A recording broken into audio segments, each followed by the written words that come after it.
All right, guys, here we are. This is going to be the last installment of the Boston series, and I've really liked this series. I know that a lot of other people have as well. I'm going to make as much effort as possible to make Albuquerque just as good, if not better. I think I could conclude this particular part of the story, I think I could stretch it out into a couple of videos, but I've learned as I've evolved as a storyteller. It's a very weird title. It's like a derogatory term. Yeah, you look cute. Keep telling stories, storyteller. But I've evolved, like, being more conscientious about filler, being repetitive, shit like that. That's what I meant.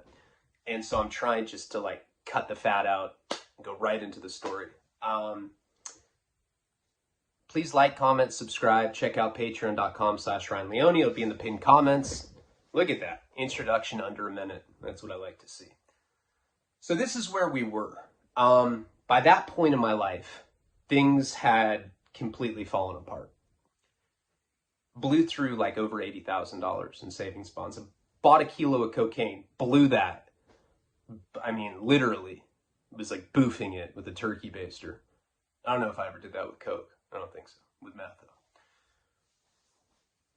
Then we blew through money she stole from her family. Then we blew through money we got from a credit card. I was on drug court. My PO hated me.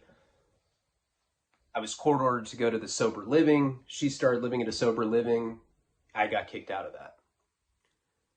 So now I basically had a warrant for my arrest. Well, I knew that I did. And I was pretty much on the run. And my parents let me come stay with them again. With my girlfriend, Kate.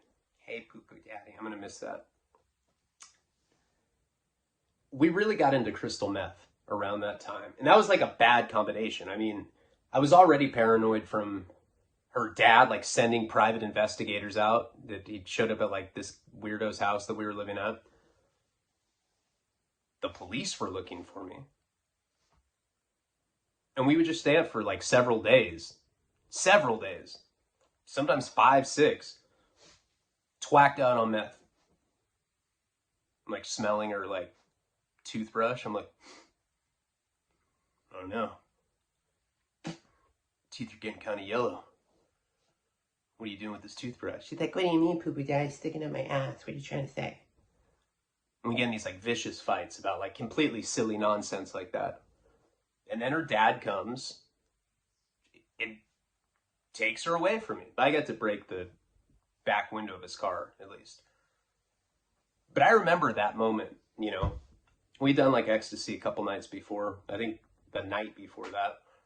Whatever the case was, there was a lot of narcotics sending us in different directions. And I'll never forget what it was like for those headlights to shine on us. And her dad was like pleading for her to go with him. You know, she'd gotten accepted into a liberal arts college in upstate New York. And he was basically telling her that she was going to ruin her life staying with me. Which is absolutely accurate, but I was definitely on my side. I was like, no. That's not for sure. It's like 50-50. Your life might not be fucked. It might get clean sometime. But I was just frozen, you know, with these, and she's like, yeah, and she just went away. I remember that night so vividly. Like I was like 18 at the time, I think. 18 or 19. I think I was 18. Her dad never called the cops because I broke the window of his car. Probably because he's a chomo. Didn't want, you know, he already knew that I was all about putting him on blast about it. We were a couple blocks from my parents' house. We were like walking down this big hill. They live like up in this hilly area. Is that how you say that? Hilly? And I just kind of walked back like a bitch, head down. I was like, oh, I gave up. I let the chomo take her. I was like clawing at myself. I was like, idiot, fuck.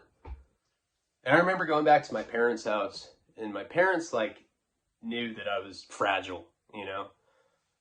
They're like, are you all right? I was like, and I just went into my room and found sleep somehow, despite everything that was going on that night. And I'll never forget what it felt like to wake up. You know, the next day, like, we didn't talk that night. You know, I tried calling her and I couldn't get a hold of her. Whatever the case was, we didn't establish communication for a while. I know that.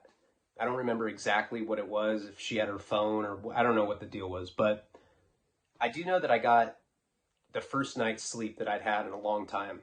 And I woke up just feeling completely empty. The way that you'd feel during a breakup, where you feel like somebody surgically removed your heart and you just wake up and your entire body's weightless. You're empty. Not to be melodramatic about it, but you know what I mean if you've gone through a breakup, especially your first. Like, the first one really fucking hurts. If other relationships were a dagger, that's a samurai sword. And also, anytime you come off crystal meth, it's always, there's always like this fog of depression that trails, you know? It's just like this cloud. And everything just seemed fucked up. Colors seemed duller. My breakfast tastes like shit.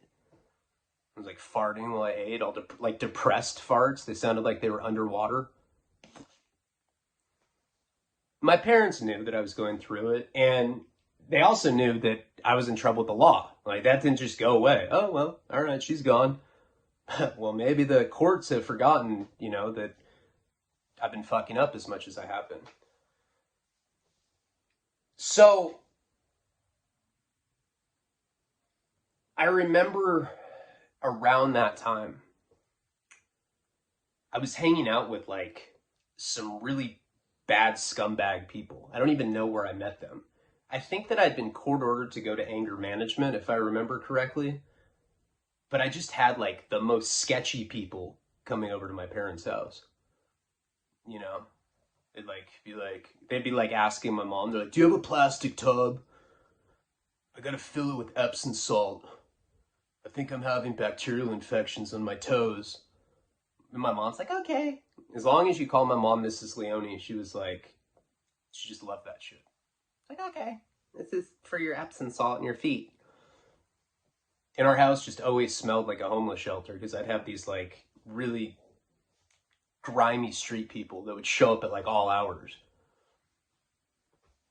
They'd have like lanterns and shit. Looked like homeless people from the 1700s showing up at my parents' front door. Some weird ass shit. Tweakers and all sorts of random sketchy people. And through those people, I started doing a lot of drugs again. I don't even know how I was paying for them by that point. But eventually, you know, there was like this period where I didn't hear from her. I think she had a cell phone and her dad had stopped paying for it. Somehow our communication got cut off for a little bit. And I was just depressed, doing drugs. And everybody knows when you're really depressed and you do drugs, it does absolutely nothing. You're already dead inside. It doesn't do anything. It's like kicking a dead carcass and you're just that carcass. You just slightly jolt a little bit. It's like the worst analogy ever. Sorry. Sometimes that happens. Misfire in the brain. I got back into... I know I was doing a lot of coke at that point again. Again, I don't know how I was paying for it or what was going on at that time. Probably had some scheme going. But one night, probably about a week after, you know, I'm just hanging out with people, doing drugs, whatever, I ended up getting a call on my parents' landline. Poo-poo daddy? I was like, yeah, it's him. Kate? And she's like, hey, poo-poo daddy, I miss you so much.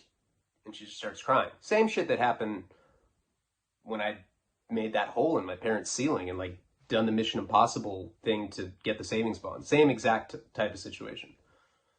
She's sobbing on the phone. And why I remember I was doing drugs and why I was trying to think of like how I got the drugs. I know that I like had this shady group of people that I'd met, ironically at court-ordered anger management. But I remember that the night that she called me, I'd been smoking crack. And I was really paranoid. And she's like crying. And I was like, yeah, I miss you too, babe.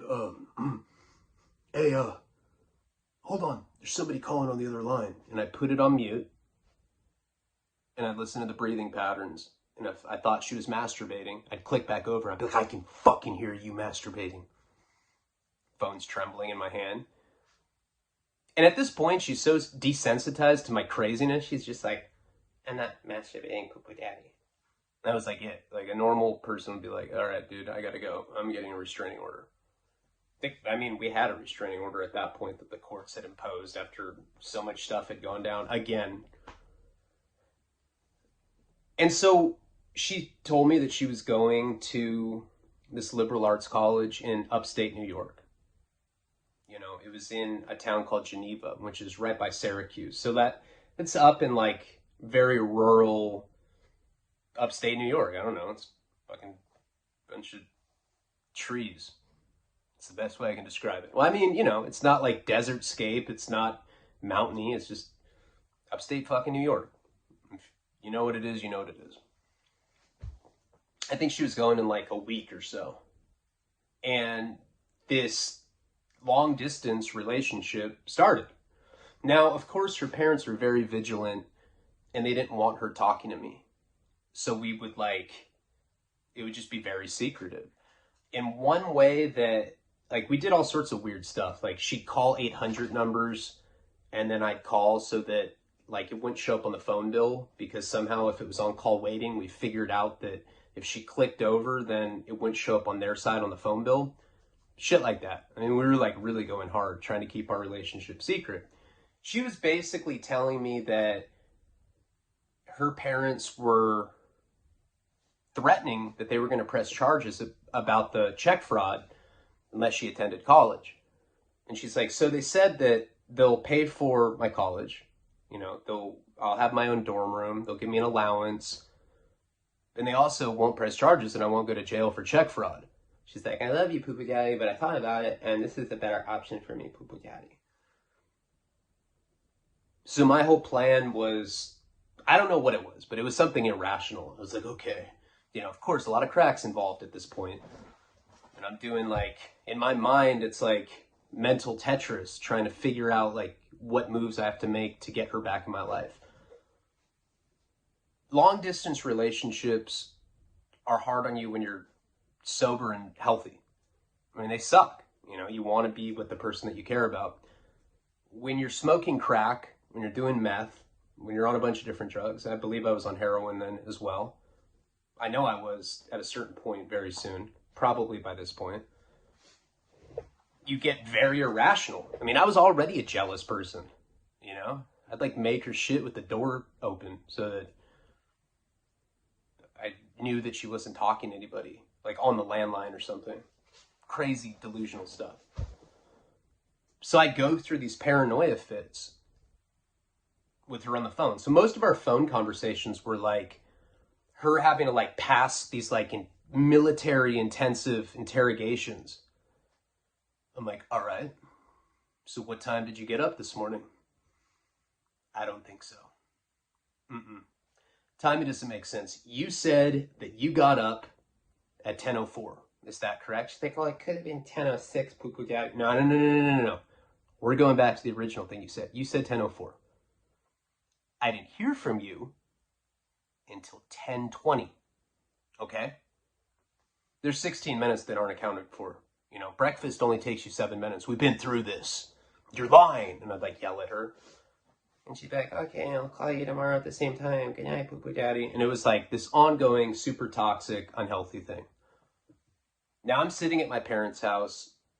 At that point, they kind of just, they knew that first of all, they knew that I had problems with the law. And it was a matter of fucking time before the sheriff showed up at our front door because I had a warrant. They knew that I was going through intense drug problems because my face looked like a pepperoni pizza and I stunk. And I was like chronically masturbating. I'd like stand with like a sheet over me. I looked like a ghost and I'm just like moving. And my dad's like, hey, what are you doing? Nothing. Just chilling. What are you doing? So can you take the sheet off? And I'd like take it off and I'd just be wearing like 2 black dress socks. Fuck. He knew that my behavior was erratic. He knew that I was on drugs. I mean, and also my group of friends, they were like out of control. So they kind of just let me be. I don't know. I don't think they knew what to do with me. I was just out of control. And although they couldn't relate with the drug stuff, they couldn't relate with the legal problems, you know, breakups are universal. And I think they had empathy for me towards that. So they were kind of just out of my way. And I remember that was the first period where I started having problems with triggering. Where like the whole thought of her away at college was like way too much for a paranoid schizo like me to even think about. Orgies and toga parties and people butt fucking, eating grapes, whatever I thought in my delusional mind happens at college parties, which I'm sure a lot does. But I'd be watching TV and certain words would trigger me. New York for sure. Anything that said New York. If I was watching a TV show and somebody's like, yep, headed off to New York, and it would just fill me with rage and this feeling of like complete, I don't know, panic. You know, I'd start panicking, super irrational fear, almost like an anxiety attack. And at times I couldn't call her because there was that protocol where we'd like, because her parents were not letting us have communication, rightfully so. They knew I was a psycho. They knew I got her on drugs. But in my mind, I'm justifying it because I'm thinking that her dad molested her. So I'm like, okay, like me doing drugs with her isn't even in the same fucking ballpark as what he did to her. But little things like that, like the New York thing, I'd hear that word and I would just freak out. I'd be flipping through the channels and I'd like see like a Girls Gone Wild ad and like sexy college co-eds showing it all. And I'd like want to hurt myself. I'd like start fucking, it would just make steam come out of my nose and ears. I mean, I was pretty mentally unwell at that time. And I knew it. The cocaine just made me like 1,000 times worse. So these weird triggering things would happen. These scenarios would play out in my head. If I saw a college co-ed, I would automatically like, even though like I'd see it'd be blurred out because it'd be on like, you know, cable, you know, like on basic cable late at night. And in my mind, I'd be convinced that it was her, or it would remind me that that's what could be going on there. And at a certain point, she ended up going up there. So leading up to it, I was super freaked out about it. By the time she got there, you know, I was like the kind of guy where I'd be long distance and I'd be trying to like enforce strict policies. I'd be like, all right, babe, I'm putting a lot of thought about it. And I think I'm going to extend your curfew to 4:30 p.m. Love you, babe. She's like, oh, thanks, poo-poo daddy. Once she got there, and I didn't have to navigate through the barriers that her family had, not wanting us to have communication. Of course, she's getting to college. She's a freshman in college. She wants to go out and do normal freshman in college stuff.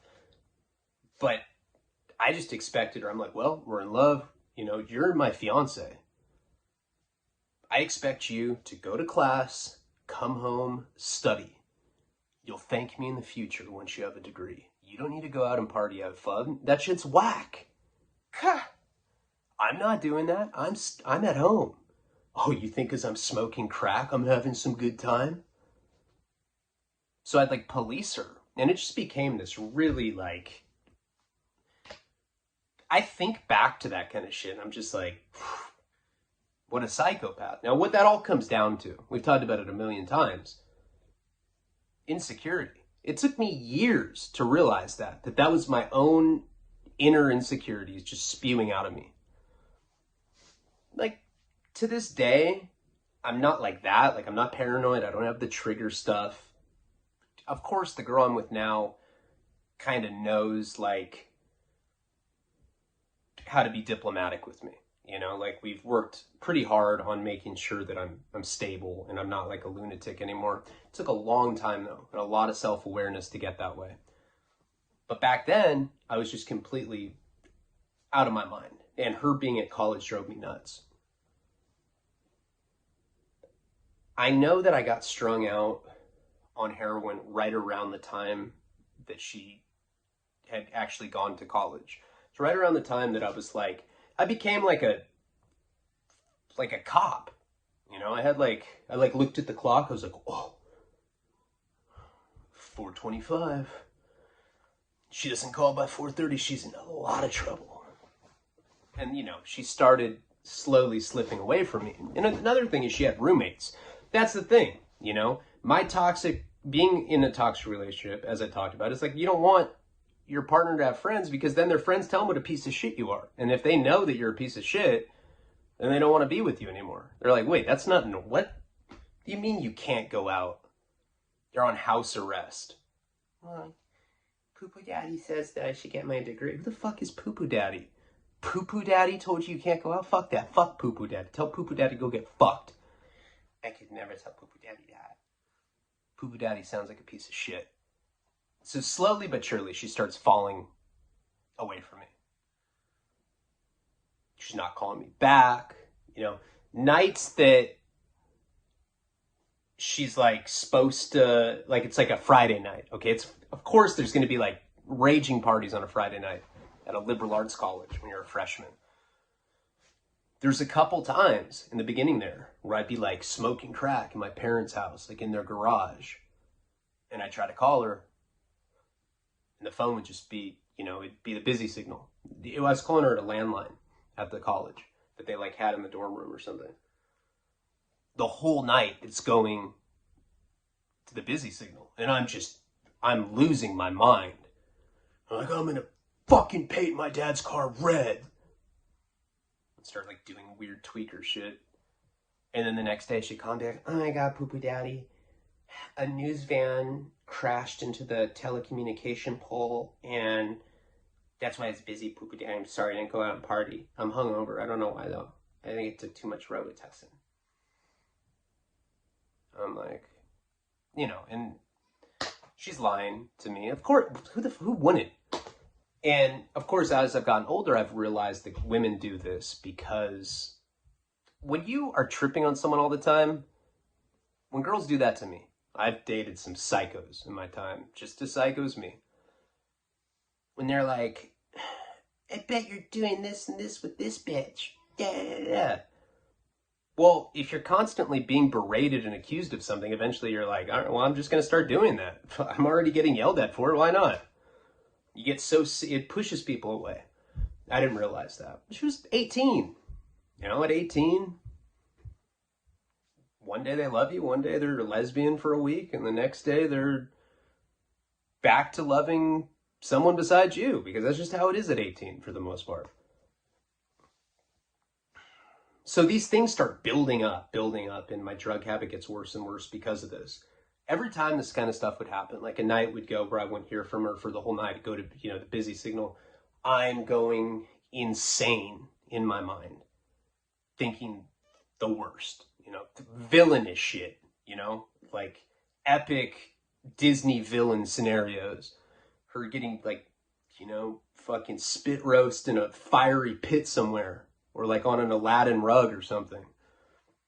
Wild, crazy crackhead delusions. And I just started using a lot. You know, it would hurt me. It'd make me feel empty. It'd make me feel really insecure. So I'd self-medicate so that I wouldn't feel like that, because I didn't want to feel so empty inside, I guess is the best way to describe it. I was going nuts. So finally, and she's getting less and less affectionate. She's getting like more independent. She's saying words that she's never said before. She's like, totes, Poo-Poo Daddy. I was like, huh? I don't know if she said that, but, you know, shit like that. She's starting to use words that I've never heard. She's starting to tell me about bands that, like, I don't like, that she's into.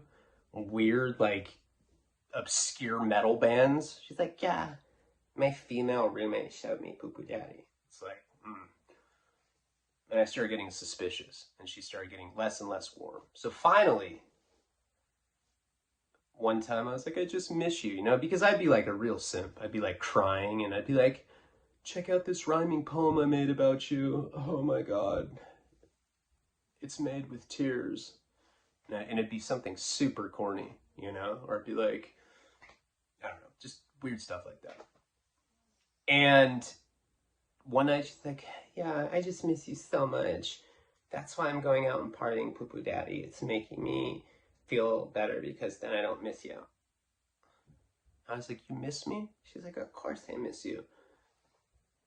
I was like, I'm there. And I went and crawled. It was probably 2 a.m. at that point. I went and crawled up to my parents' room. There's some real like creepy ass Manson shit. They were like sleeping and I'm like, I had like a black turtleneck on. Black makeup and shit under my eyes. Like a cat burglar. And I crawled to my mom's purse and I took her credit card. I went and I got on the computer and I booked a one-way ticket to upstate New York, wherever, I think Syracuse, wherever you fly in up there. Snuck back up, put the credit card away. And I was like going there, I think the next day or something. It was a long time ago. But what I do remember is this. I called her. It was, I believe, it was like a Saturday. Or no. It was a Friday was when I was landing there. And I don't even remember how I got to the airport. I think I took a cab or something. Maybe I booked one with the credit card too. But somehow I got to the airport. Maybe I had my car. Doesn't really matter. It's not an important part of the story. But what I do remember is that I got coke. And I had heroin. And I had Viagra for some reason. I don't know why I had that. I think somebody's like, yeah, my dad has these. Take these. You can stick them up your butt. You get a boner quicker. I was like, okay, cool. And took a couple Viagras and got on the plane. You know, it's like a 6-hour flight or whatever. And I had told her that I was coming. You know, it was like, she told me that. I booked the flight.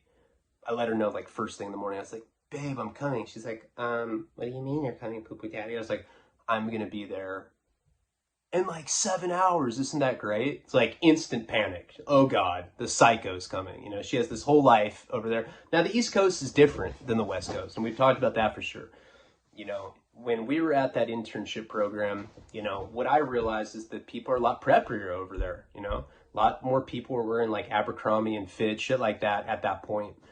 People play like lacrosse and it's just a different vibe than the West Coast. She had like this whole new group of friends, you know, a bunch of young 18-year-old college girls that acted like they were on the show Friends, except they were wild sluts, but like Friends sluts. You know what I mean? And I know that she was embarrassed about me because I look like, I don't know, I look like some sort of terrorist or something. I had like big bushy eyebrows, matted hair, goatee, long ass hair. I posted a picture of this on Patreon. People were like, oh my God. People like blocked me. Like, I never want to see you again. I can't believe you look like that. You're not even human. And like my sense of style was whack as fuck too. I wore I like came from that 90s hip hop era of skateboarding where like I wore really baggy jeans and like beanies and those beanies with like the little bills on them. You know, I look like some sort of like DJ from like a rave in 96. I wasn't the kind of guy she wanted to show up there, but she knew how psycho I was. You know, she knew that if like she had said, no, Poopa Dad, I don't want you to come, I would have come there anyway and made a scene because that's how psycho I was. I'm surprised that she was still with me at this point. So she makes plans. She has a friend. One of her roommates has a car. They're going to come pick me up. I took the Viagra before I got on the plane. Brought the drugs with me. I know I brought coke. Had to have brought heroin. I remember being strung out at that time. Have a warrant at this point in Santa Barbara. End up getting on a plane. And I had a cell phone, you know, and so I'm checking in with her throughout the trip. I end up sitting next to some old lady. She's like knitting. She's like, where are you going? And I was like, I just took 2 Viagras. She's like, oh, I've read about that. Yeah, I want my husband to do the same. do you feel them? I'm like, not yet. It's like what kind of guy I am. I'm like not joking. I would tell people shit like that. Especially back then, I had like no restraint. I started telling her like my whole story, and like she's like stops knitting, and she's just like, I'm like, and then the chomo tried to kill me. Get this, get this. There's like other guys, there's like people from other parts of the plane like listening. I'm like, then I get arrested after he beats me up. She's like, no. I was like, yeah. And then you know what I did? She's like, what? I was like, I went and I broke in and I stole a photograph and I made these little flyers that said that he was a child molester and put them up everywhere in their small town. It's like a round of applause. Flight attendant's like, Captain heard the story, just wanted to give you a free glass of champagne. No, but she really did like the story. I was telling her all about it. And I was like, and now, you know, she told me she missed me. Stole my mom's credit card because I'm in love. And this person was like so into what I was saying. She's like, you know what? I say the hell with them. I wish someone loved me enough to commit crimes. I was like, yeah, you're cool. We should hang out sometime, you know. So I told this lady the story, whatever. I do that a lot. When I sit next to people on airplanes, I just start telling them crazy ass stories. So that Viagra, by the way, never kicked in, you know. It like, I don't know, it was weird. Like it did, but it didn't work as quick as it would now. You know, if I took one now, it'd be like 3 minutes. I'd have a boner, and it like would never go away. It takes hours to go down. Not that I take them. I don't, but I have. You know, if I'm on lots of drugs in the last many years. So I end up landing in the small airport in upstate New York. That lady that I was talking on the plane to, like, you know, Kate was waiting for me with her friends, and she saw me, and she's just like, you know, and Kate looked completely worried to see me. Like she didn't look happy to see me at all. But I was like, hi baby, like all super annoying, overly emotional, in love with her. And I could just smell alcohol, fuming, reeked of alcohol. She's like, this is my roommate, so-and-so. I don't remember the name now. It's been a long time. I was like, damn, babe, how drunk are you? She's like, I'm fucking wasted, poopy daddy. Drink so much vodka. I'm so drunk. I was like, damn, you needed to get drunk to face me? She's like, I do this every day. College is so fun. Instantly, I'm just like, filled with triggers, paranoia, delusions. We get in the car and we're like talking. I was like, yeah, I just took Viagra. I'm hoping we get back to your dorm, we can fuck. I'm like saying this in front of her roommate. Her roommate's like, ew, this is disgusting. He talks to you like that? This is what guys are like in California? Are you from LA? I'm like, already don't like this person. And I can already you know how, like, especially when you're that age, somebody goes and hangs out with like a new group of people and they act completely different. You even see that happen with celebrities sometimes. They like move to France for like a month and then they speak French with like a French accent. Weird ass shit. That's what she was. You could just tell she was different. She's like, yeah, you know, I don't know, every hour is cocktail hour. Isn't that funny, Pooper Daddy? My roommate taught me that. Blowjob Wednesdays or whatever. And she was just annoying me. I was mad, triggered, thinking that she was cheating on me. We end up getting to her dorm room. Now, her dorm is all girls, you know, and so they had to sneak me in. Don't remember how that happened, but I remember it wasn't that hard. I think guys were allowed to go over, they just couldn't spend the night, something like that. It was all girls in this dormitory. And we end up going up to her room. Her roommate left. So like they lived in the same room together. And when her roommate left, me and her ended up having sex. Right as we finish, I think the Adderall or the Viagra kicked in at that point. I don't know. I vaguely remember that part, but I clearly remember that I took Viagra before I got on that plane for some weird reason. We're laying in bed, and I swear I'll never forget this. My dick was like this big, and she's like, "Isn't your dick supposed to like flop out?" And of course, in my mind, I'm like, oh my God, she's been with dudes with big floppy dicks. It's like, no, so, no. It's like, what do you mean by that? She's like, I don't know, poo-poo daddy. And it's just sitting there like a cannon. And I start getting mad, you know. She has like a handle of vodka at her place. The things that she's saying are making me suspicious, like she cheated on me, you know. And I start drinking. Now, I had Coke there, whatever. And I start doing my normal partying, but the difference is I start drinking quite a bit. And I'm doing heroin as well. Just, you know, going hard, but drinking was abnormal. And she'd said that thing about my dick, and I was like weirded out by it.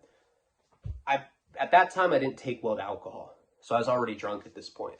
And I was kind of like giving her shit, you know, being accusatory. And just out of nowhere, she's like, I cheated on you, poo-poo daddy. I was like, huh? And she's like, yeah, I swear I did. Ask so-and-so. Now, the person that she had said to ask was this girl that I'd met that like lived on the same street with her. It was like her lifelong childhood friend, neighbor, that went to this school as well. They like went there together. They both got into this college together. She's like, ask her. And I was just heartbroken. Then shortly after that, and I like, of course, I'm in a rage. I'm like throwing shit, breaking things in her dorm room. And I just keep guzzling this vodka. Heartbroken, trying to put out the fucking flame with the liquor. Of course, that doesn't work. That just made it 100 times worse. And eventually, like, I'm like, you know, I'm like the kind of guy too where like, I can fly into a rage, but I can also get like intensely sad where I'm like, you know, like, you know, like getting really ugly. Uglified by crying. So, eventually she's like after I'd broken a bunch of shit at her place, she's like, poo-poo daddy, I was just saying that for attention. I didn't cheat on you. Ask so-and-so. But, of course, you can't tell a paranoid schizo like me shit like that. You know, I'm already, like, have the weirdest thoughts in my mind, you know? Delusional stuff. And by this point, I'm completely wasted. I think that the reason she said that was because I reacted so strongly. I don't know why she would tell me that. It was probably because I was being a dick and just don't remember it, you know, because I was always accusing her and she was probably just sick of it. She was like revolting against me. But I think eventually she realized that I was there. I think I was supposed to, I got a one-way ticket, but I think I was supposed to just stay there for the weekend. Maybe I was allowed to stay there over the weekends. I don't remember, but I think the plan was that I was supposed to be there for the weekend. Again, I was like 18 at the time. Maybe just turned 19. So she's like telling me, poo-poo daddy, I have this bar that we can go to, and they'll let us in if we're under 21. It's really cool. And I was like, yeah, cool. I'm all super drunk at this point, doing coke. Like I said, pretty sure I was strung out.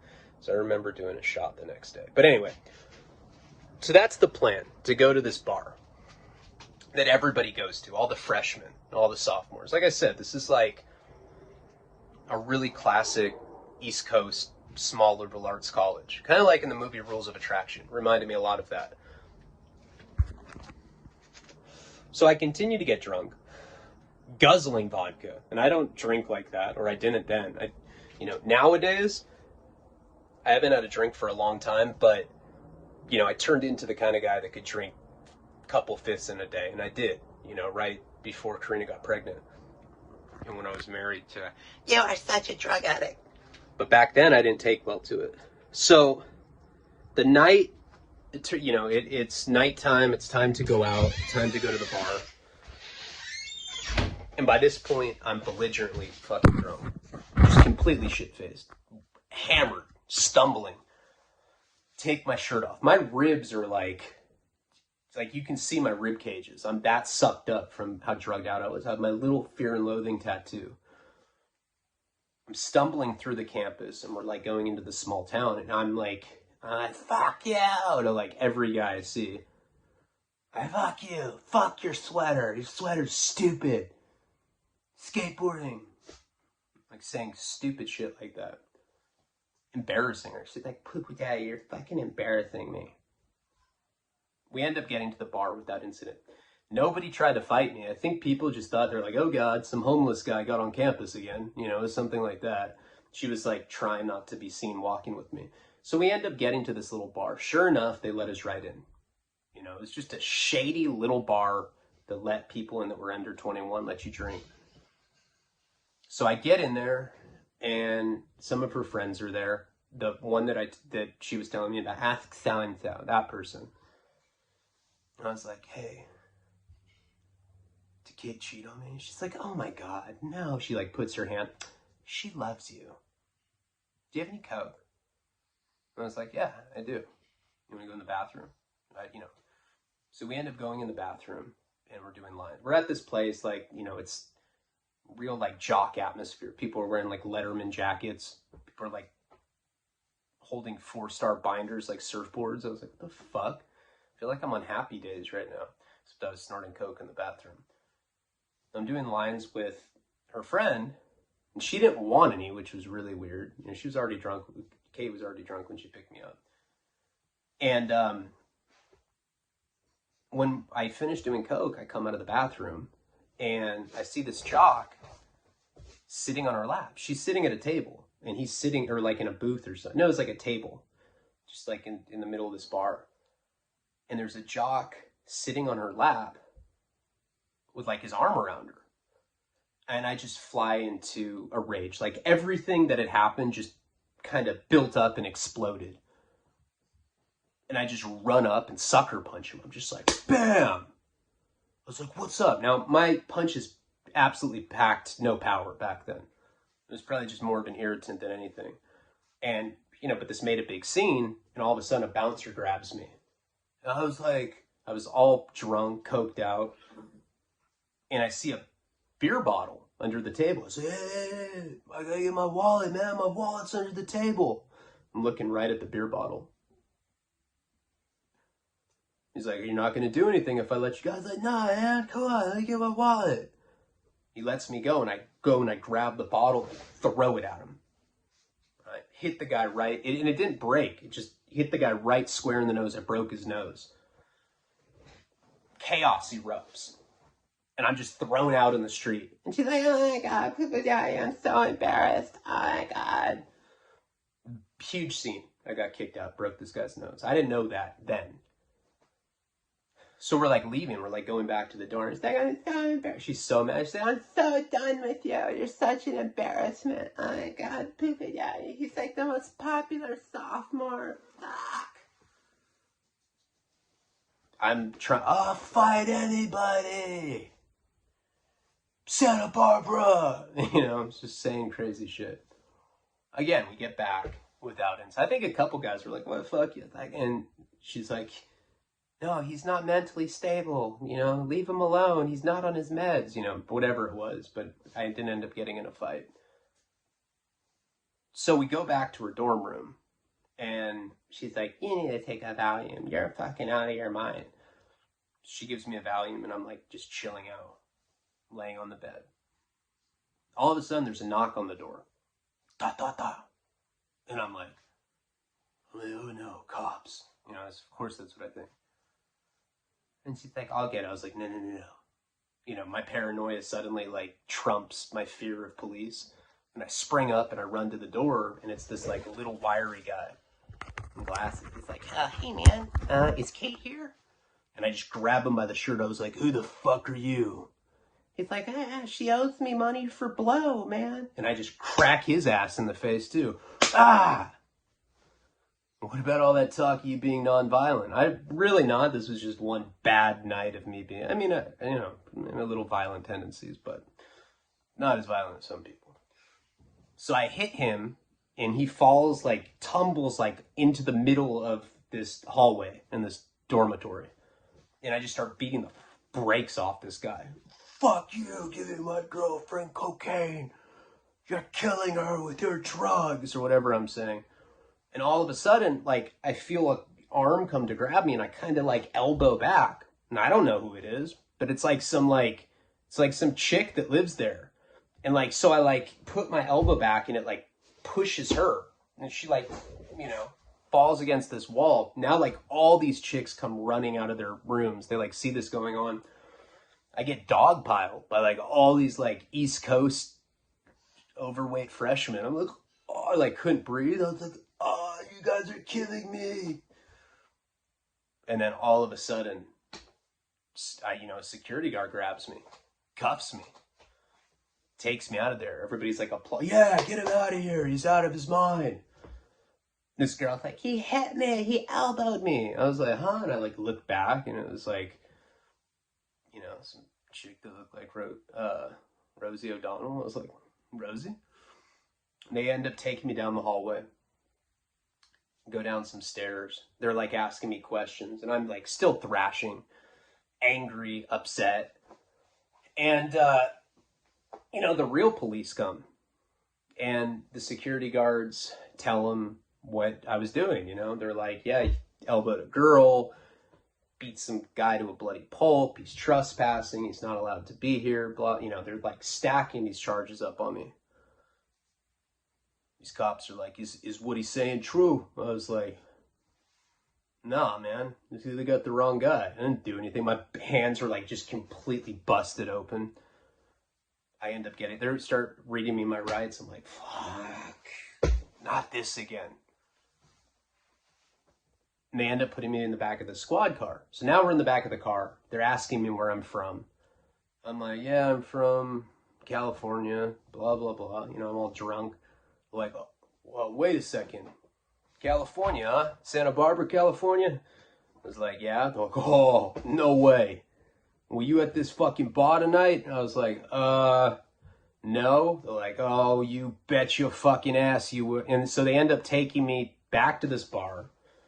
I get identified by the bouncer. They're like, yeah, that guy, you know, because I guess I was, like, going around, yeah, what's up, I'm Ryan. I'm vicious, I'm from Santa Barbara. I was, like, telling everyone I was from Santa Barbara. That's what stuck out in people's mind. The bouncer pointed me out and ID'd me as the guy that broke a dude's nose with a bottle. So now I got assault with a deadly weapon. Or no, assault with intent to do great bodily harm with a weapon or something. Some crazy ass charge. On top of, like, battery, trespassing, drunk in public. It was like 10 charges. It was like, I was like, fuck. And I didn't get caught with drugs, though.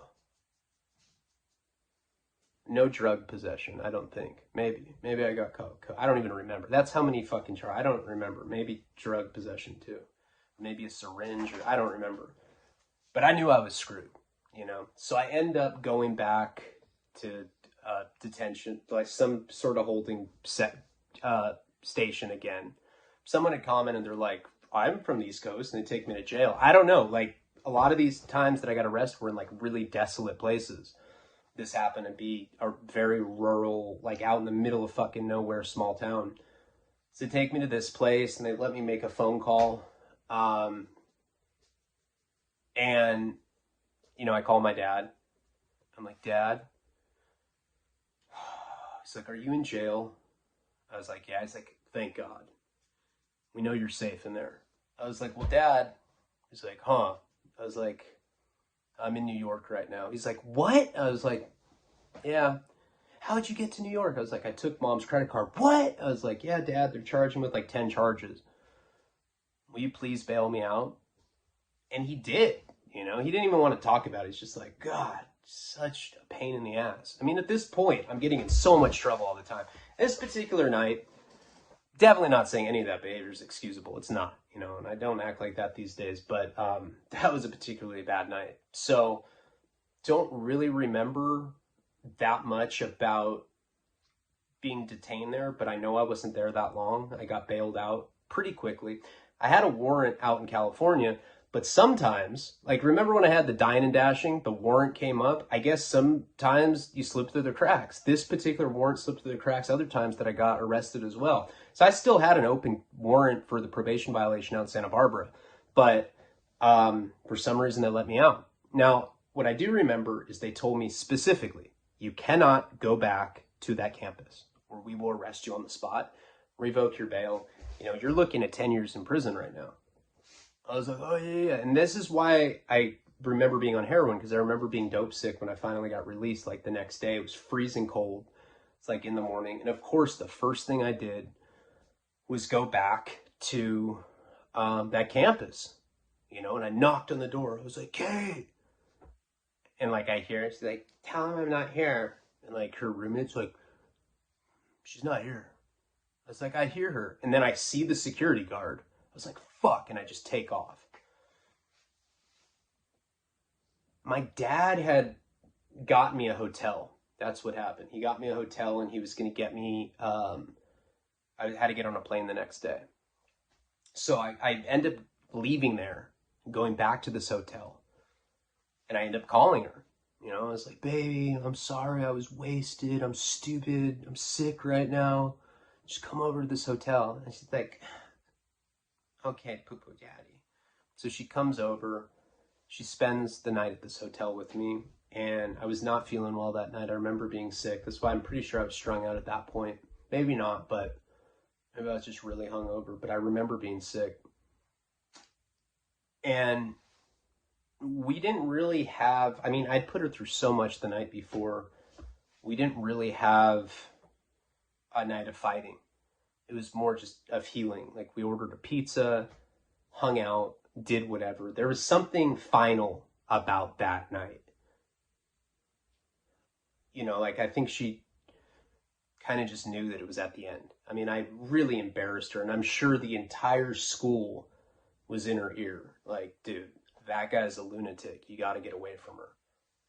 So she spends the night with me. And I'd promised my dad to get on a plane the next day. And she's like, all right, I love you, poo-poo daddy. I'll see you soon. You know, we made plans to see each other and we were going to continue our long-distance relationship. And I ended up getting on a plane. I don't even know how I got back there. But I had a phone because I know that I had a cell phone because I had to catch a connecting flight in Detroit. I remember being at this connecting flight in Detroit and getting a phone call, you know, from her. Not expected. She was like supposed to be in class or whatever. And she's like, poo-poo daddy. I was like, yes. I can't do this with you anymore. I was like, what do you mean? And she's like, and she just breaks down crying. Basically told me that, you know, it had taken a lot of, it wasn't an easy choice, is what she said. She put a lot of thought into it. She couldn't have put that much thought into it. We just fucked like 3 hours before that in some hotel room. But, you know, I don't know. I think a lot of her friends were in her ear. But she basically just told me that she put a lot of thought into it and that I was creating way too much problems in her life, you know? And that she wanted to go on. She wanted to take her education seriously, and that she was breaking up with me. And that was it. That was like getting hit by a fucking bus or something. I was like, oh! It just hit me all at once. And I got the phone. I didn't even try because I just knew. Like, I almost sensed it at that hotel. I felt like the finality of it. And I didn't even try to argue with her, you know? I just got the phone and I just threw it as hard as I could at the wall and just shattered. I was like, fuck! This is a crowded airport. Everybody's looking at me. And I'm just like,